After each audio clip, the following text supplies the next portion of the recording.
Професор Стив Ханке е един от най-влиятелните икономисти в света. В България той е наричан бащата на валутния борд. В своя публикация Bloomberg го определя като професорът с мислене ала Уолл Стрит, а през 2023 година авторитетното американско бизнес писание Fortune го нарече Money доктор, паричния доктор, доктора на парите, който вече повече от 50 години убива инфлацията в различни държави. Стив Ханке над 45 години е професор в една от най-престижните и влиятелни академични институции, университета Джон Хопкинс, обявен за лидер в изследователската дейност. За 44-та поредна година университета Джон Хопкинс води класацията за най-голям бюджет, отделен за изследователска работа, като инвестира рекордните 3,4 милиарда долара в изследователска работа. Извън академичните постижения, професор Ханке влиза в топ 3 на най-влиятелните световни икономисти в социалните мрежи според Focus Economics, заедно с Пол Кругман и Нейт Силвър. В Twitter или вече X икономистът има над 695 хиляди последователи. От 56 инфлации в света, включително българската инфлация през 90-те, професор Ханке е участвал в спирането на повече от тях, което го прави единствения жив икономист с подобни резултати. Изключителен учен и изследовател. Професорът е бил икономически съветник на президента Роналд Рейган и негов гуру по темата приватизации. Бил е съветник на министъра на икономиката на Аржентина и много други държави. В България професор Ханке има специално място. Той е автор на системата на валутния борд у нас, въведена през юли 1997 и действаща до сега, която незабавно спира хиперинфлацията в България, и тогава той, Ханке, е икономически съветник на президента Петър Стоянов в периода 1997-2002 година. Професор Ханке е удостоен с титлата доктор хонорис кауза от Българската академия на науките, а както самия той казва, аз съм горд притежател на 3 докторски степени. Хонорис кауза от 3 български институции: Стопанска академия Димитър Ценов, Варненски свободен университет и Българска академия на науките. Днес от Балтимор, САЩ, специално за канала на Карбовски, YouTube канала на Карбовски, се включва професор Стив Ханке.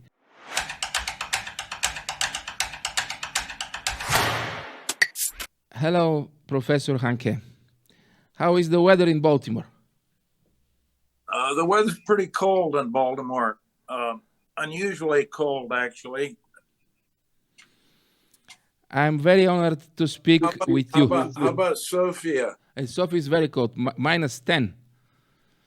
Yeah, okay. Well, it's about 0 here. Yeah. Let's start the interview. The first question is, which are the failures of the Bulgarian economy for the last 30 years in whole democracy? So what are the areas of the economy that have failed in the last 30 years? Yeah. Yes. Yeah. Well, let me start with one big success before I get into the failures, Martin. And the big success, of course, is the currency board system. It's a defining Bulgarian institution.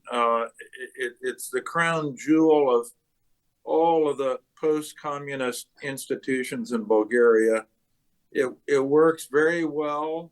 It's provided stable money.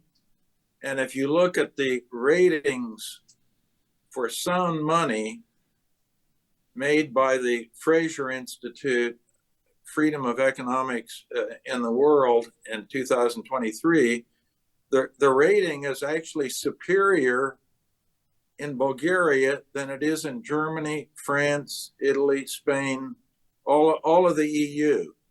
So the system has provided stable money, ranked very well.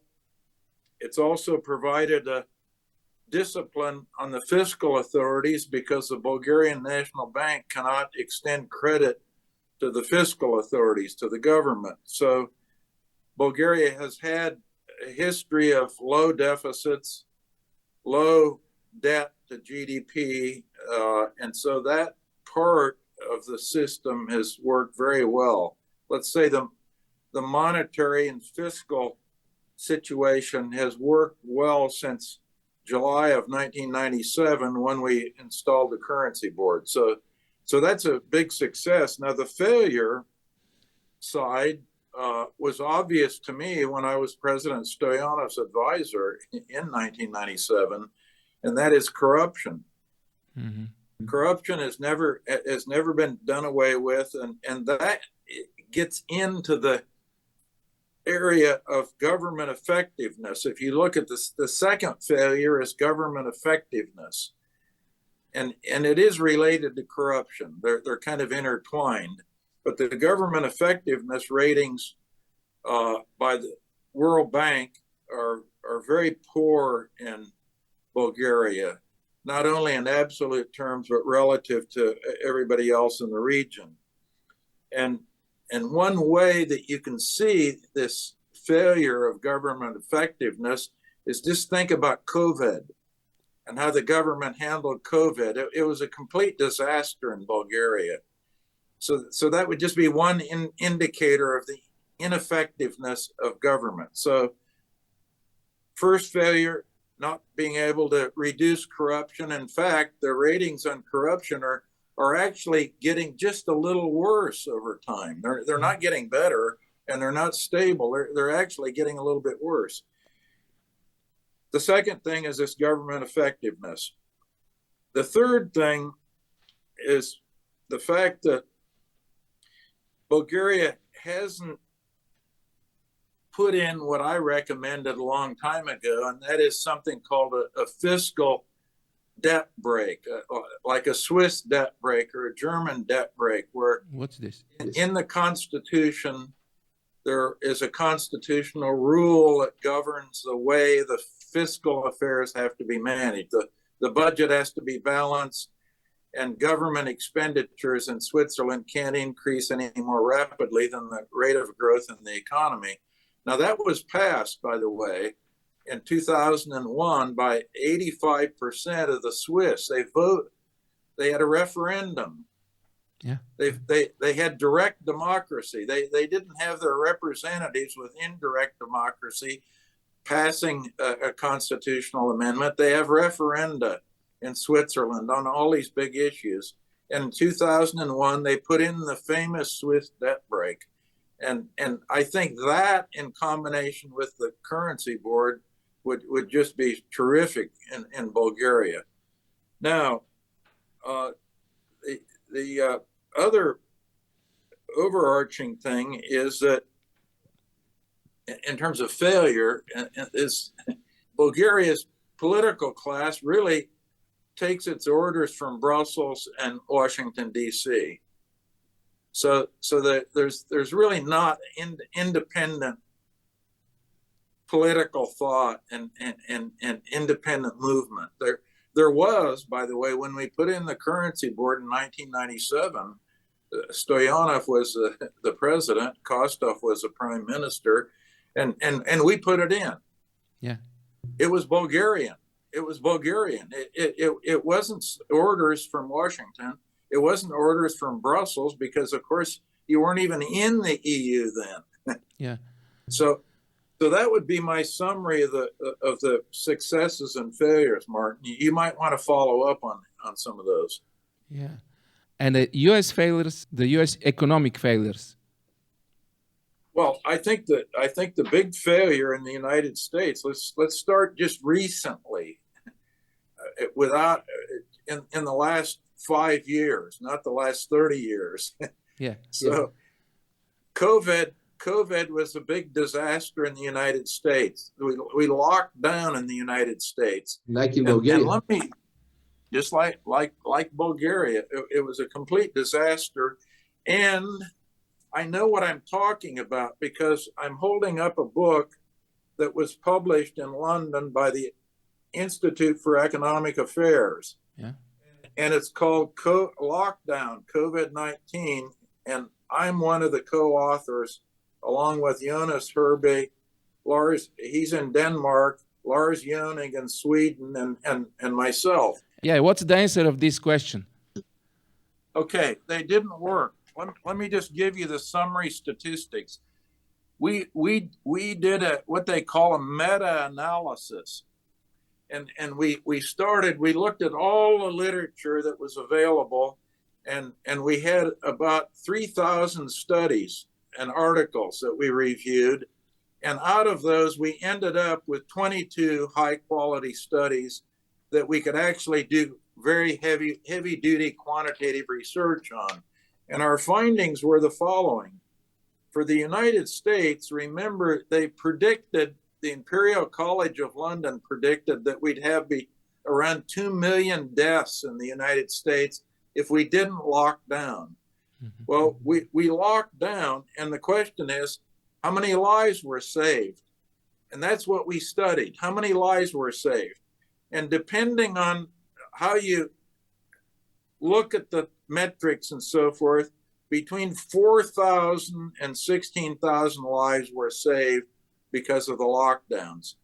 Now, that's a very small effect.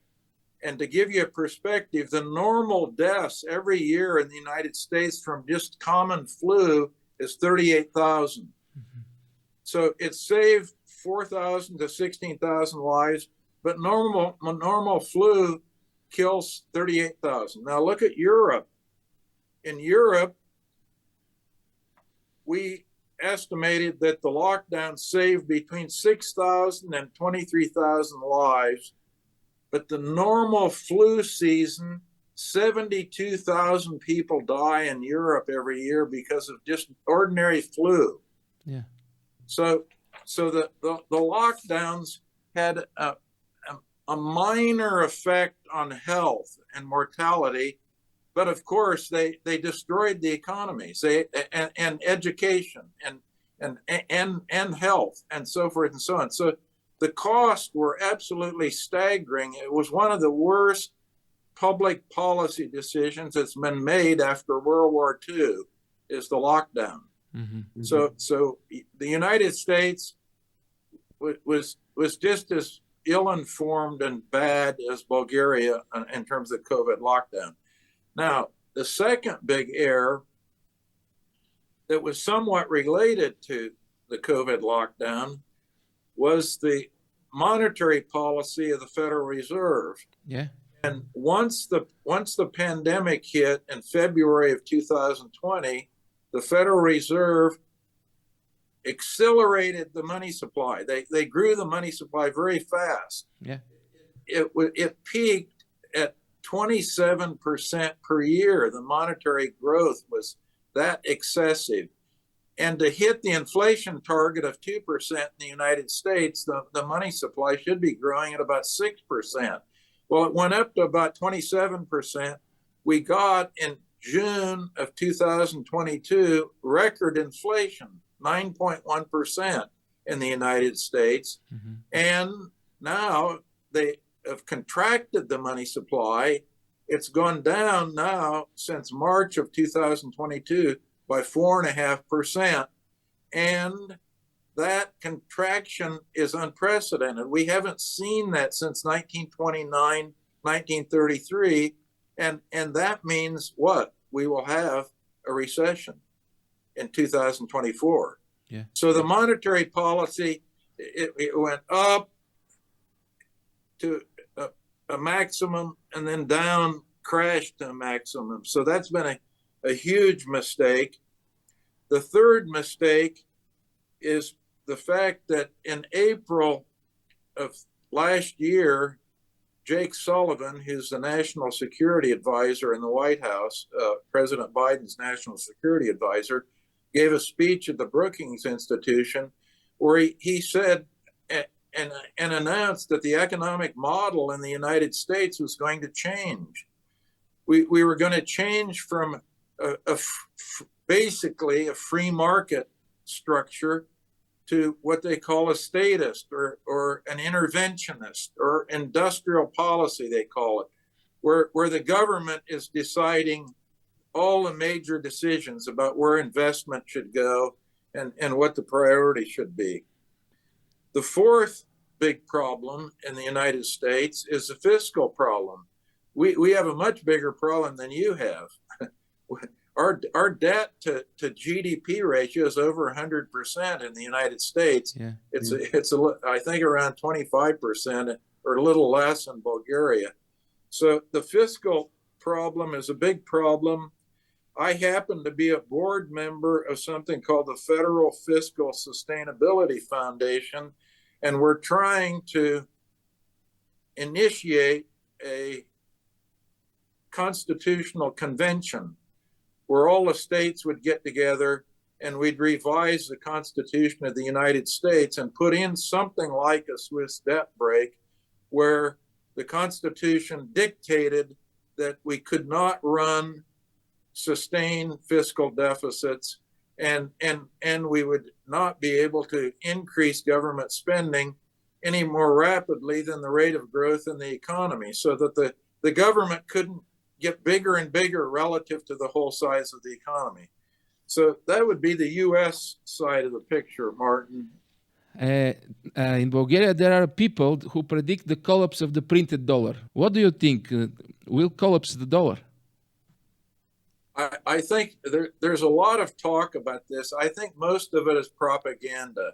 Yeah, it's because propaganda. if you look at the data carefully, the dollar is king. It dominates every place. Yeah. And it is the only international currency. The only there is a big regional currency. The euro is a big regional currency, but it's not an international currency. Yeah. It's not, from an international point of view, it's really not that important.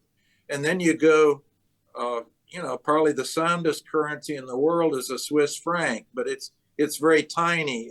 It has a small domain that it operates in. Yeah. And so I think this scare about the dollar is overdone. Now, that said, the United States, with use of sanctions and weaponizing the dollar, putting sanctions on it, everyone the United States doesn't like, whether they're a state or an individual, they put financial sanctions on them. And that has a tendency to make the dollar more vulnerable, and it makes people want to search for alternatives. They're looking for an alternative to the dollar. But if you look at the history of currencies, there's always been, for the last 2,500 years, there's always one dominant. Before the United States, it was a pound sterling. Now it's a pound sterling. And the average life of those is about 300 years. There have only been 14 dominant currencies for the last 2,500 years. So it's very hard to knock the king off the throne. But do you think somebody fights the dollar? Who fights the dollar?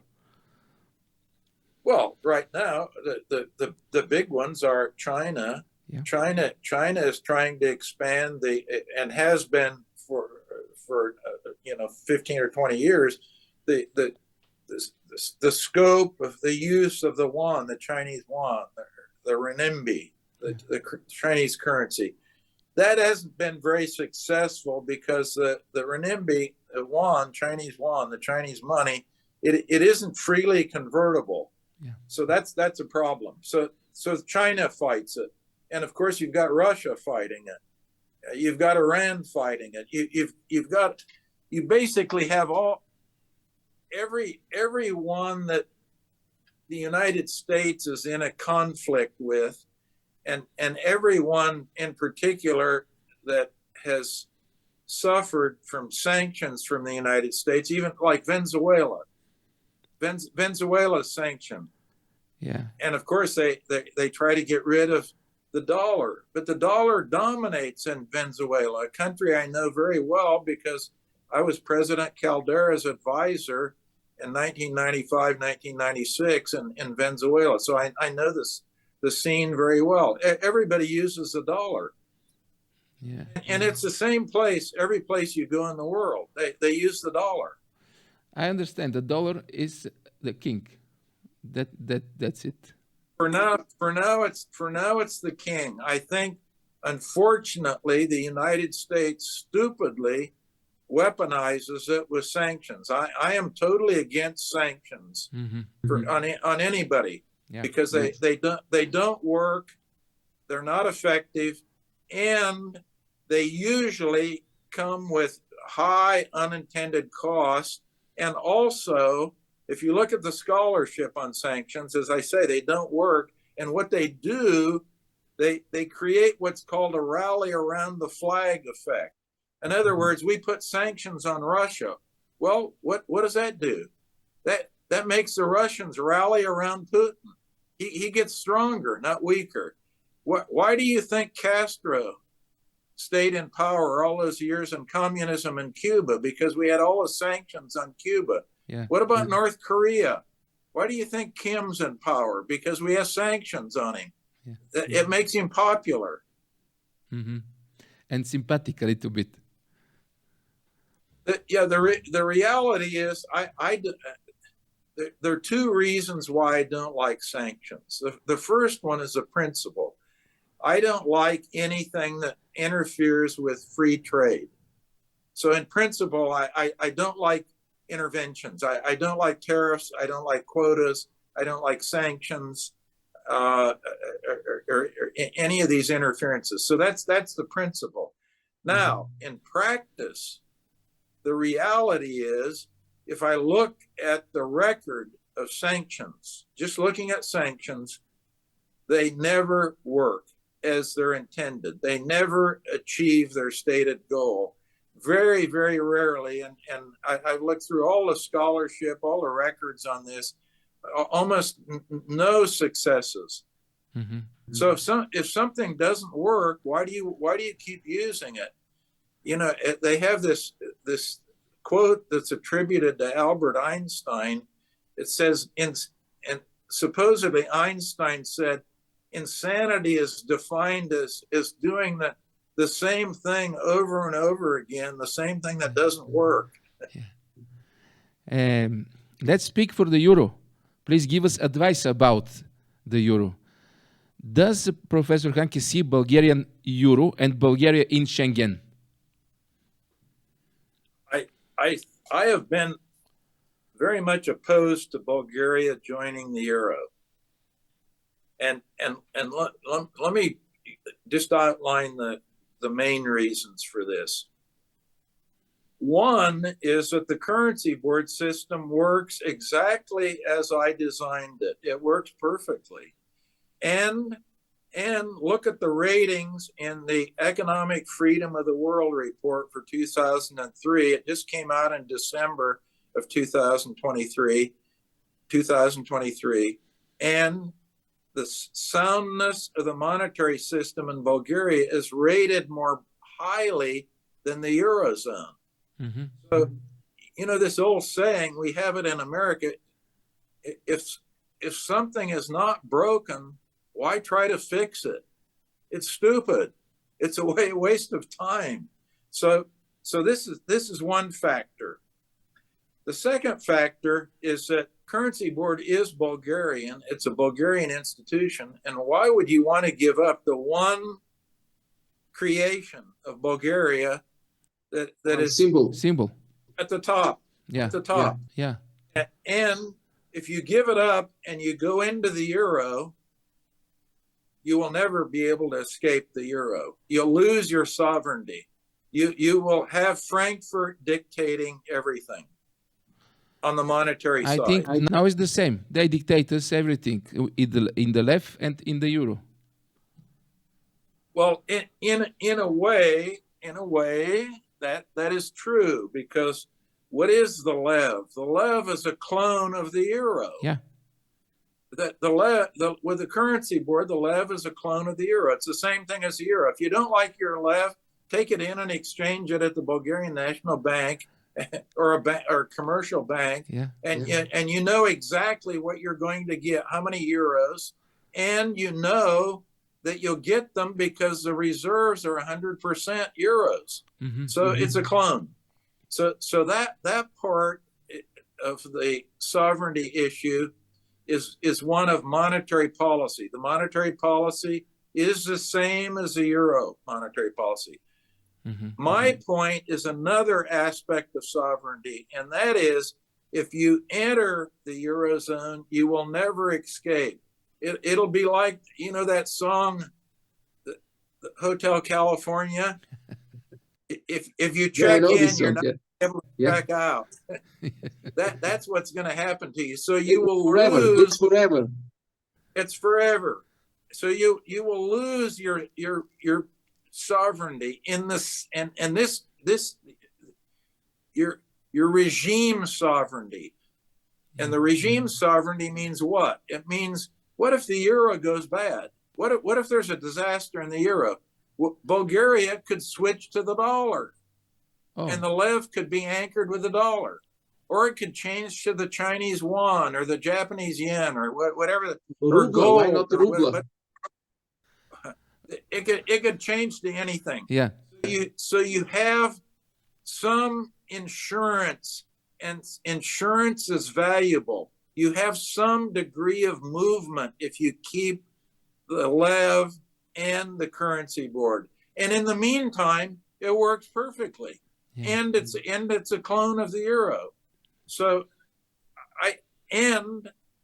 all the readings are it's popular, and Bulgarians like it. The Bulgarians don't dislike it. Now you have this possibility of a referendum coming up. Yeah. Where you do have over 400,000 signatures to it. I know it's in the Supreme Court.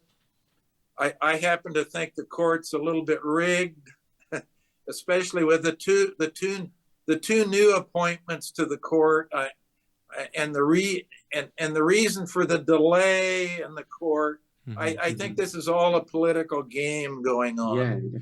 Very dirty political game. You know very much about Bulgaria. Well, I've been studying it pretty carefully with Mrs. Hанке since we started in 1990. Yeah. 1990, and in fact, my first book on a Bulgarian currency board was in 1991. Yeah. I have this question. They call you and they say to you that you are father of currency board in Bulgaria. When you last spoke with the Bulgarian finance minister? Oh, a long time ago. The current one, I have Vasiliev. I've never spoken to him. I've never met him.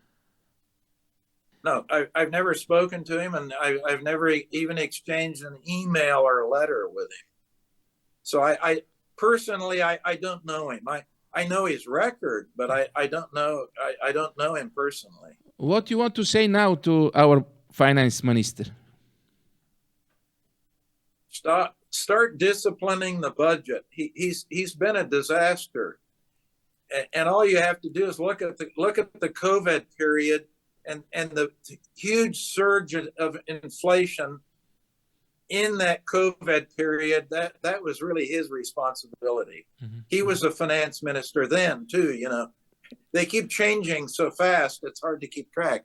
But Vasiliev was actually the finance minister then. I will speak with him and we'll say, Steve Hанке, Professor Hанке says, you must be careful for inflation. The problem is he's not operating in the spirit of the currency board. The spirit of the currency board, which all the prior finance ministers were operating in, more or less, was discipline. And a disciplined budget, and there's been some creeping away from that with these current, ever since COVID, they've been sliding away, and that's one reason, by the way, they're big advocates of getting rid of the currency board, because they know they can get the straitjacket off of them, and they'll be able to spend more money recklessly. And let the budget go more out of control. If they're in the euro, that's the big thing. It's not as disciplined. It's not as disciplined as the currency board. And in Bulgaria, discipline is what is required. And that's why I would like to see, in addition to the currency board law that governs the Bulgarian National Bank, I'd like to see a constitutional change that would put a Swiss debt brake also in Bulgaria. Then the politicians would be in a tighter straitjacket, and then the corruption would start to be disciplined a little bit better than it is right now. I'm not saying it would solve the corruption problem. The corruption problem is such a cancer in Bulgaria, it's going to be hard to cut it out and finish it. But I do think the combination of the currency board and a Swiss debt break provision in the Bulgarian constitution would be terrific for Bulgaria, because it would discipline the Bulgarian politicians more than they are now. The current finance minister, he's not very disciplined. If he was a dog, my dog, I'd put him on a lot shorter leash. That's my wish too. One more question for the constitutional change. Do we want a constitutional change for the cash? For the cash? You stay with cash. You stay with cash. You stay with paper money.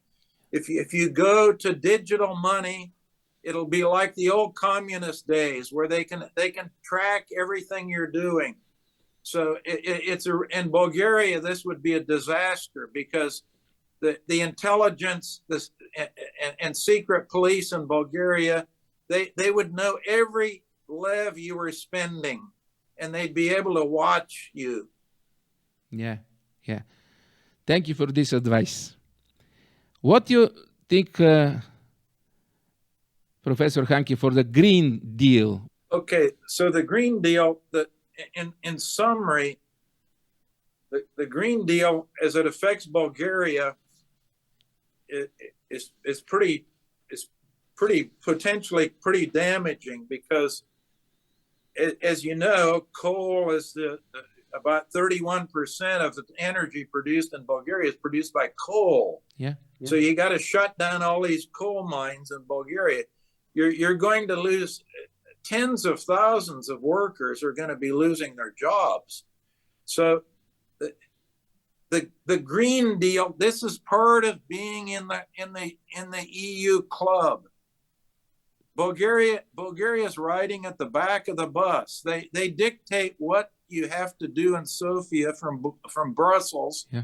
And the Green New Deal is a bad deal, because it's not a free lunch. There's no such thing as a free lunch.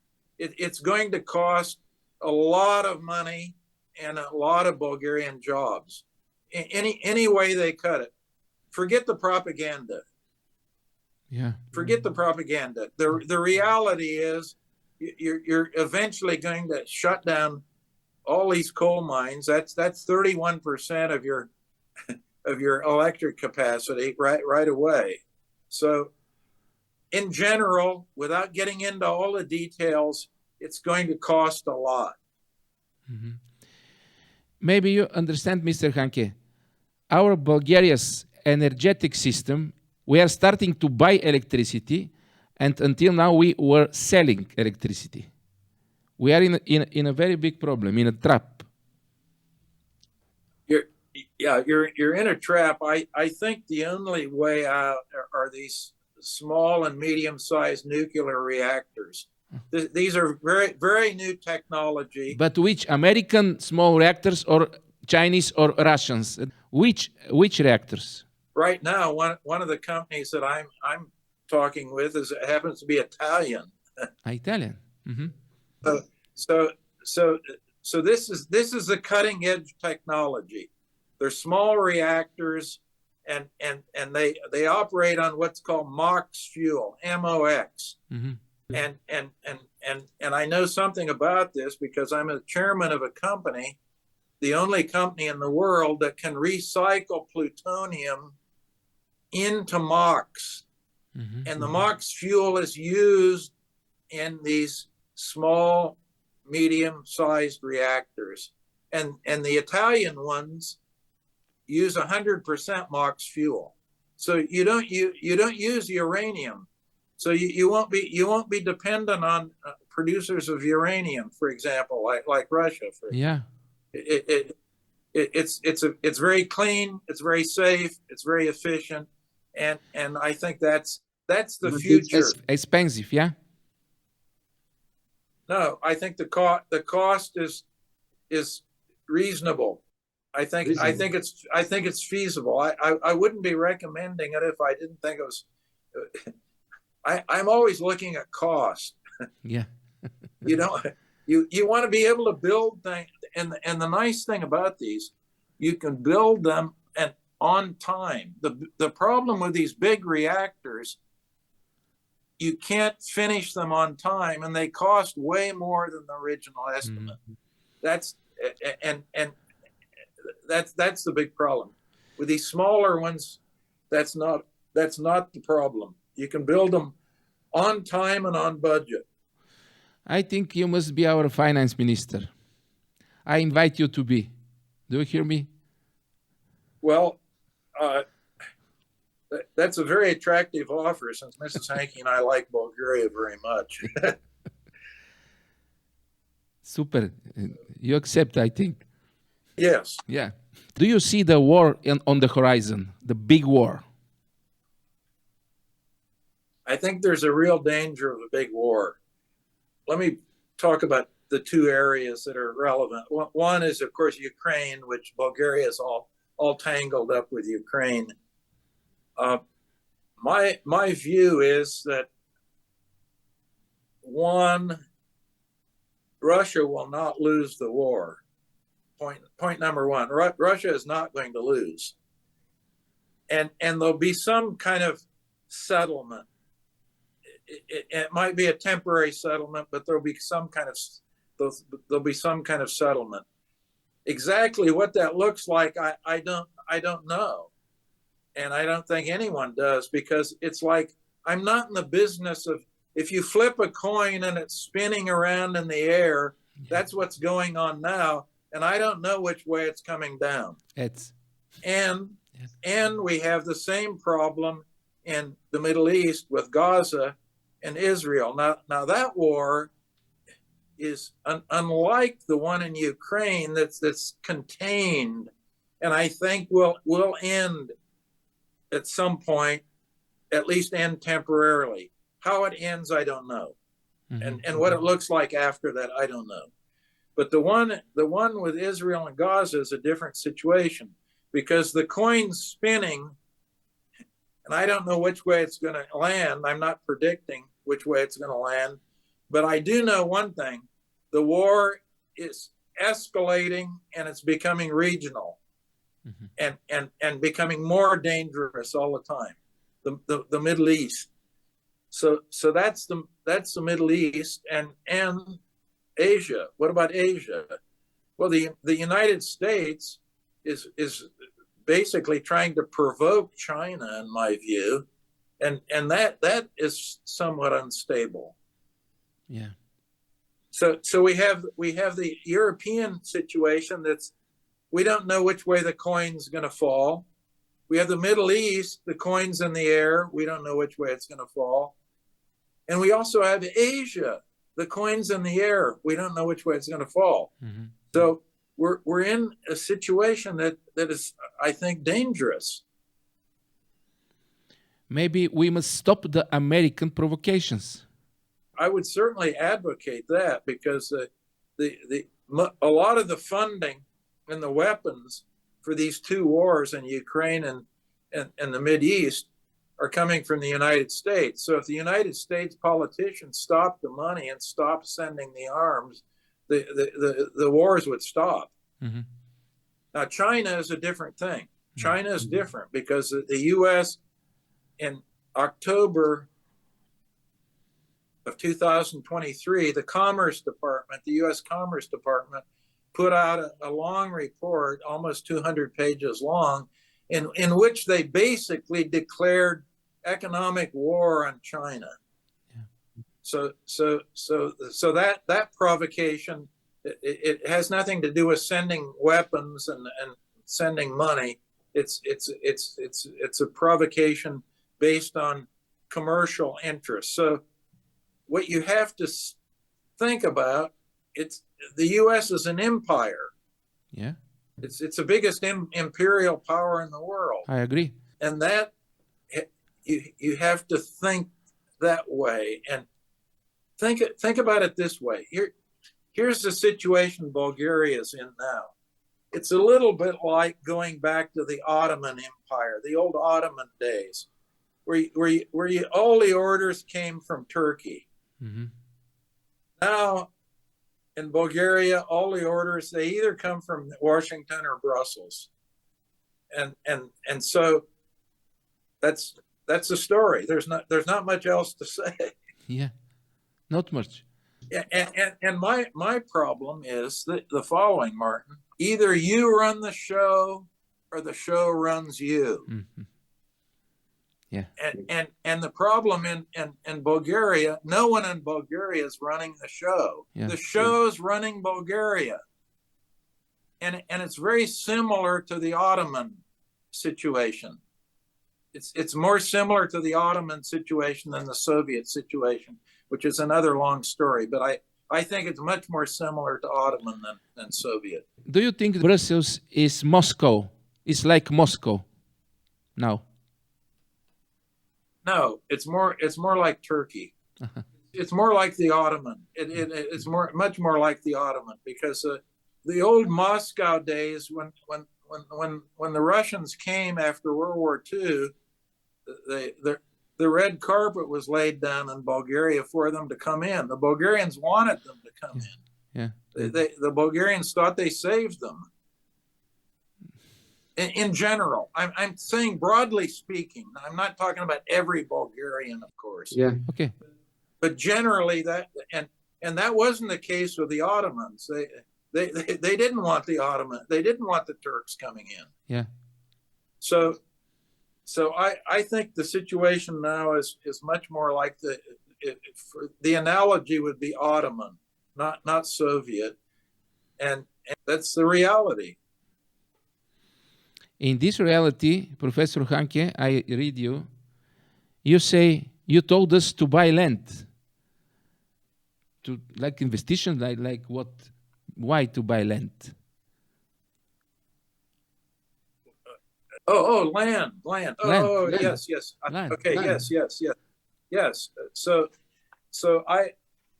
as an investment, land is, I think, very important. And let me give you an example of why. I come from the state of Iowa, right in the middle of the United States. It's the most fertile land in the United States. And from 2020, when COVID started, until the end of 2022, the consumer price index went up in the United States about 15%. So we had a big inflation. Yeah. Now, what happened to the land price? The land price in Iowa, it went up over 30%. It went up over twice as fast as the inflation rate. Mm-hmm. So it's a good protection, a good hedge. And let's look at who buys land. Who thinks that's a good deal?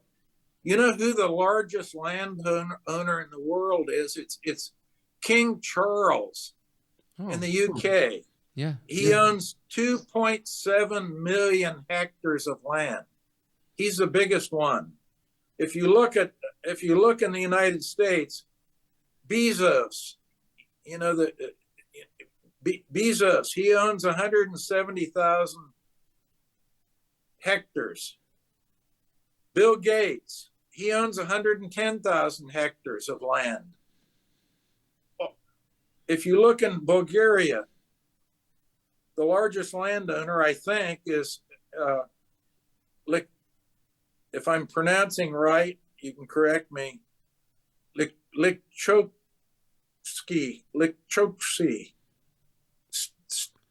Stefan, 10,000 hectares. Yes, 10,000 hectares. So all these people, they buy land. Why do they buy land? Why? Land because it's a good investment. It holds its value. It's a little bit like buying gold. It's like a gold. So that's why I recommended it in that investment conference. It's been over a year ago, maybe 2 years ago.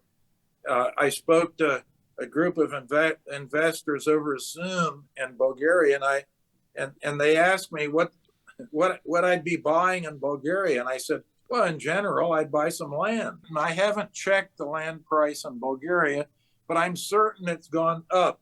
Yeah. Svetослав Ilchovsky. Yes. Yeah. That's the one. Yeah. It's very interesting to speak with you. And what do you think for this, that Bulgaria is a city-state, Sofia is city-state? I would like to, I've always recommended what I call a Singapore model for Bulgaria. What they should do is what Singapore did when it became independent in 1965. When Singapore became independent in 1965, it was a real mess. I mean, they were almost ready to have a civil war. It was very poor. If you adjust for inflation, it was as poor as Bulgaria, maybe a little lower even than Bulgaria. Yeah. So what did they do? The Singapore strategy, the first thing, stable money. They put in a currency board. Lee Kuan Yew became the leader, and they put in a currency board. So step one. Step two, Lee Kuan Yew said, we're not going to pass the begging bowl. We're not going to take foreign aid from anyone. Yeah.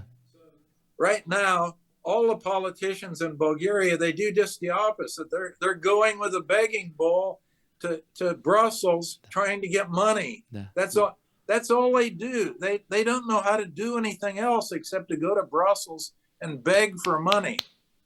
So that's the second element Lee Kuan Yew had. The third element is he wanted to make Singapore first world and competitive, make it competitive, productive. That means free trade, light regulation, low taxes, and that was point number 3. Point number 4 in the Singapore strategy, emphasizing personal security, public order, and the protection of private property. That was the 4th thing. And the 5th thing was a small, transparent government with no corruption. Yeah. And they wanted first-class civil servants, first-class pay. And you know, the finance minister, and speaking of finance ministers, the finance minister in Singapore is making over €1 million a year, his salary. Yeah. And they have no corruption. There's one corruption case right now going forward in Singapore where they think they've nailed a civil servant who has been involved in corruption, and he's in big trouble.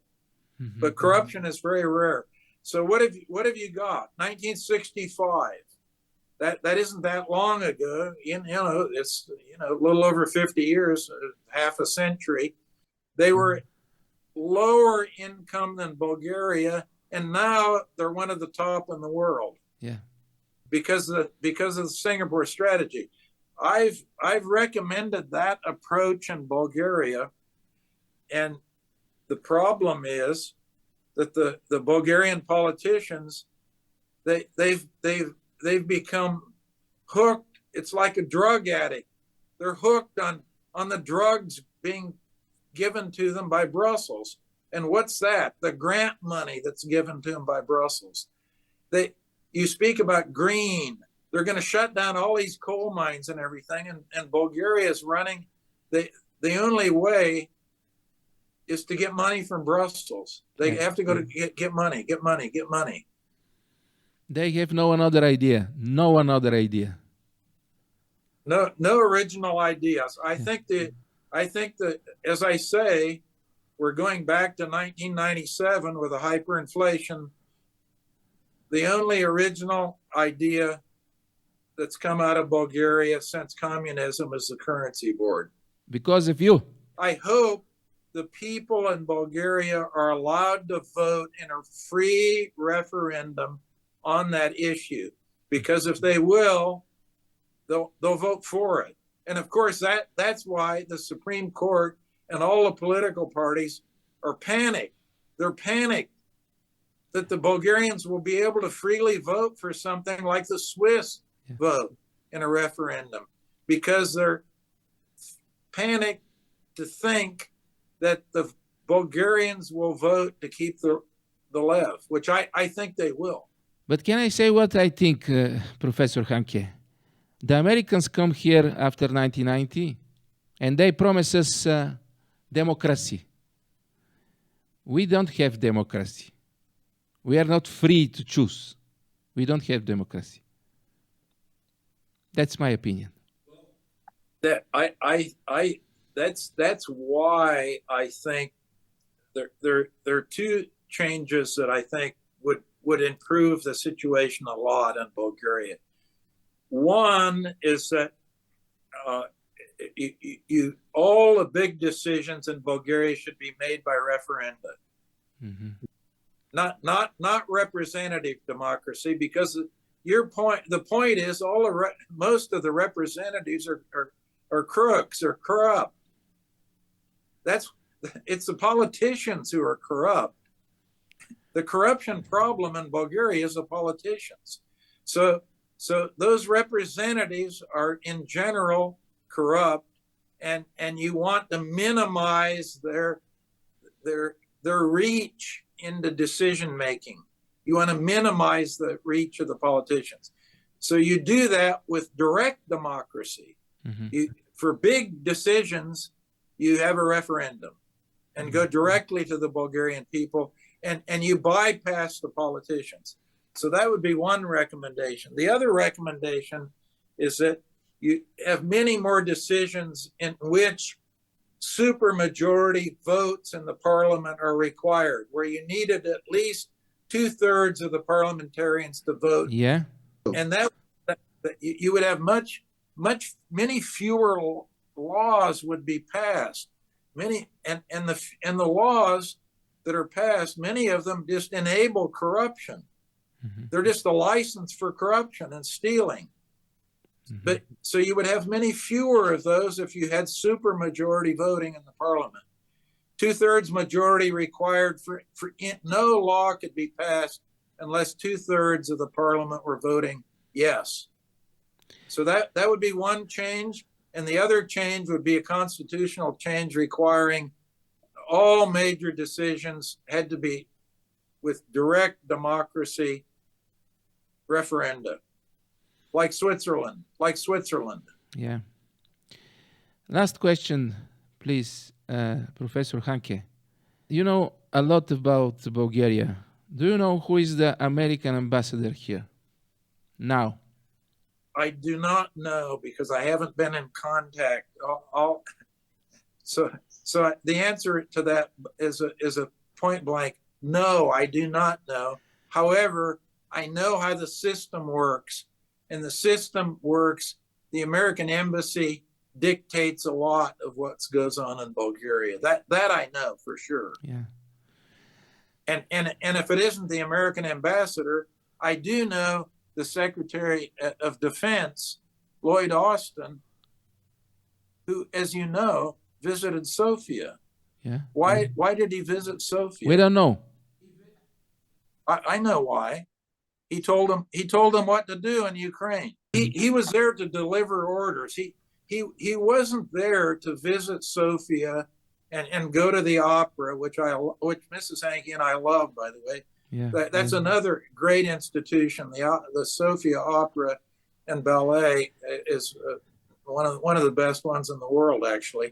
The Bulgarian voices are excellent, and the training and music training is still very good in Bulgaria.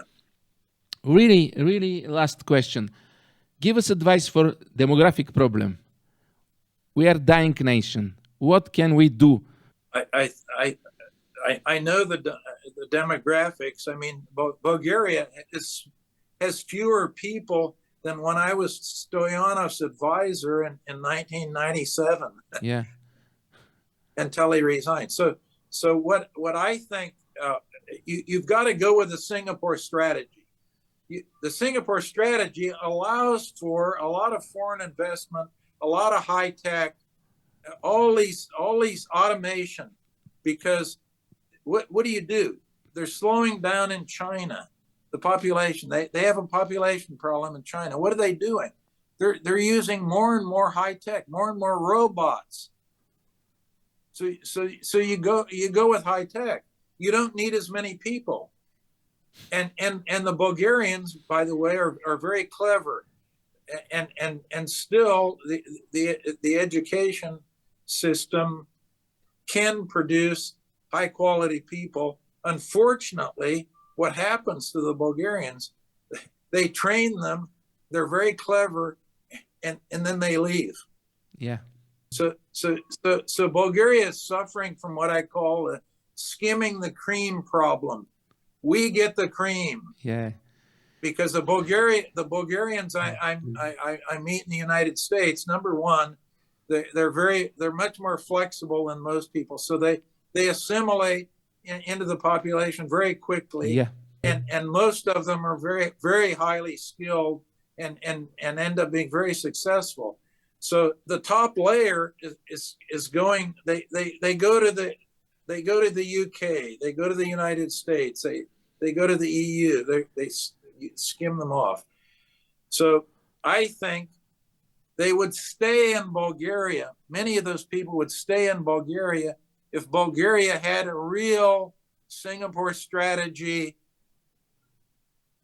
free markets, and get it as far. Right now, you're trapped in this EU model, and you're at the back of the bus. You're not at the front of the bus in the EU. You're at the back of the bus. Mm-hmm. Look at the Schengen agreement. The Schengen agreement is a perfect example. They treat Bulgaria like a second-class citizen. Yeah. You're not the same as the rest of them. Yeah. So why stay trapped in the back of the bus? Adopt as much of the Singapore strategy as you possibly can. That would open Bulgaria up to high tech. Look, for example, what Hungary is doing. Let me give you the Hungary example. Who is benefiting tremendously from the production of electric vehicles and electric batteries in Europe? It's in Hungary. The action is in Hungary. Yeah. And why? They are open to foreign investment, and they are attractive. So you look at electric vehicle production. Look at this very carefully. The hot spot in Europe is Hungary, and the hot spot for lithium batteries, which, by the way, I'm involved in producing the lithium hydroxide in a plant in Germany, because I'm chairman of the Advanced Metallurgical Group in Amsterdam, and we produce lithium. We're the lowest cost producer of lithium in the world. And where ultimately is the lithium hydroxide going to go? Where? A lot of it will go into Hungary. I didn't know. Okay. Thank you for this very interesting for me interview. Maybe we need just one thing. We need Bulgarian government, because I think we didn't have Bulgarian government. What do you think? It would be a good thing to have a real government instead of this rotating interim thing. You know, it creates a lot of political uncertainty, and that tends to push investment away. Yeah. Look at the current government, the current interim government. You've got we talked about Minister Vasiliev, and they don't know. Is he going to keep sliding away from the discipline on the fiscal side? Is he going to be spending more money? Is he going to be running the budget like in the COVID years? Are they going to have an outbreak of inflation again? They don't know. They don't know what he's going to do. And one reason they don't know is that he doesn't know, because he's waiting for orders from Brussels and Washington to tell him what to do. Yeah. And that's a mistake. That's a mistake. Yes. I want to say a big thank you. Thank you very much for this interview. I want to make an interview every month with you. that'd be great. I'd just love to do that with you, Martin, every month. We want to invite you. I will speak with some politicians. We want to invite you in Bulgaria like a teacher, like a finance teacher. I don't know. Like before, like in the time of Petr Stoyanov. Yeah, that would be great, Mrs. Hanke, and I would look forward to that. We have, many friends in Bulgaria, and we love Bulgaria. And as you say, we know a little bit about it, but it's got a long history, so there's a lot to learn. Yeah.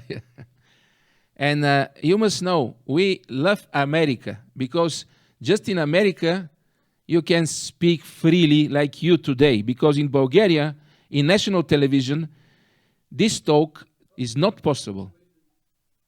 It's becoming more censored every place in the world. It isn't as controlled in the United States as it is in Bulgaria. It's freer. But I can tell you, and I've reported on it, and I'll send you a copy of the article. This book on COVID, Yeah. it was censored big time. Censored. We have the evidence, and we published articles about it. So this is a worldwide problem. Yeah. The censorship and inability to speak freely, but we can speak. You and I can speak freely every month. We will do this. Thank you very much, Professor Hannke. Thank you very much. Okay, Martin, thank you.